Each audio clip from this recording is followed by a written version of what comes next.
Hello, I'm Matt Guff from thehouse.com, and this is a 2020 Ride Machete. This is a well-rounded all-mountain freestyle deck that has a little bit more of a freestyle influence.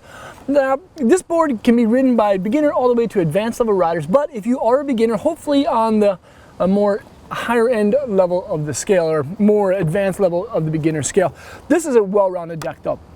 It does feature a twin style shape in a centered stance. The nose and the tail are the exact same shaping. You can ride it this way and it'll feel the exact same. One thing that I've noticed about the Machete, well, number one, they got the Machete GT out of line for the year, but it's a soft feeling board that still has a good amount of energy. So even though it's smooth riding when you're riding through groomers, it presses well.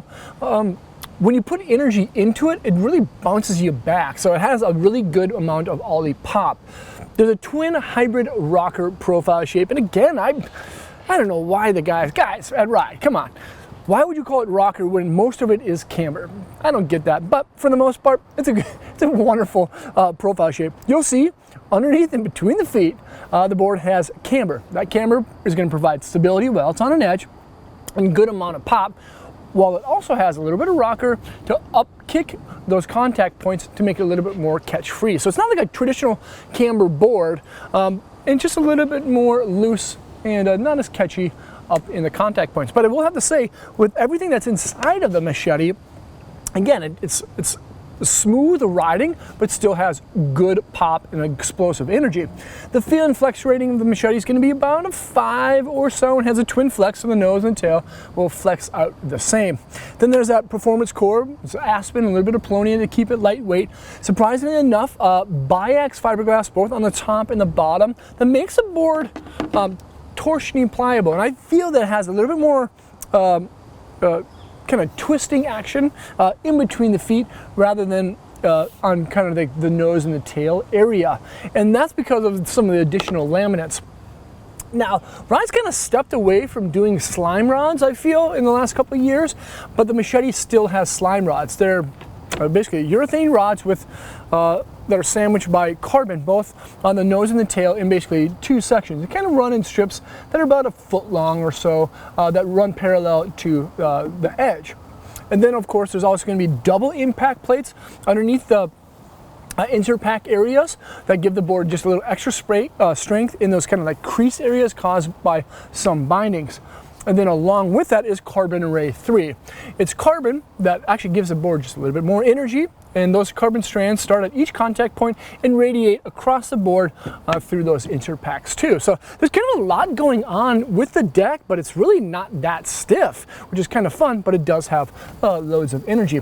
Another cool thing about the Machete is that it features a tech called roll-in sidewalls. That means it kind of have like a quarter cap style construction that give the board extra strength without making it heavy, and then adding that in with slime walls, urethane style sidewalls that are flexible, the same, or have the same flex in cold temperatures as they do in really warm conditions, which is actually really nice. The graphic is nice and subtle. It has a matte style finish, a little bit of gloss, spider webs kind of throughout, an eagle fighting like a little snake head thing. That's pretty tight. And then there's this base.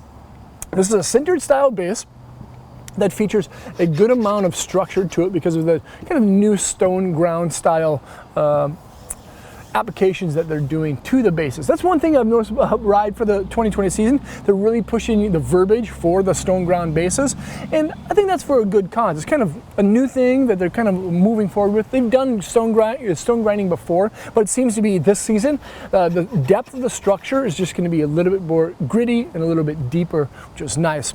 Then there's that 360 wrap, steel edge. I believe these are the cleave style edge, so they actually use 50% more steel. It's quite a bit stronger and less likely to break if you're doing gap to downs and things of that sort. And then there's a quadratic side cut radius. There's actually 3 different side cut radiuses on the Machete, on each edge, of course. Between the feet, or in the middle of the board, there's a smaller side cut radius for those quick cross under turns, and then larger side cut radiuses on both the nose and on the tail for those larger crossover carves. It's really easy to initiate turns with this deck.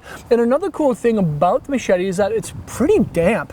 So most boards that have lots of energy to them, or lots of kind of like if you input energy, they'll give it back, right? Lots of boards that have that kind of feel tend to be kind of rigid, you know, they tend to be kind of stiff, and when you ride through chunder, sometimes they like vibrate a lot. That's not going to be the case with the Machete because of those slime rods and of course those slime walls. This is a great deck for 2020. It's called the Ride Machete, an awesome all mountain freestyle deck for intermediate to advanced level riders, but high level beginners can ride it too. That you can check out at thehouse.com by selecting the link below in the description. Leave a comment or question. Let me know what you think of it. Subscribe to the channel there. Check out more vids there, and hopefully I'll see you guys on snow. Peace.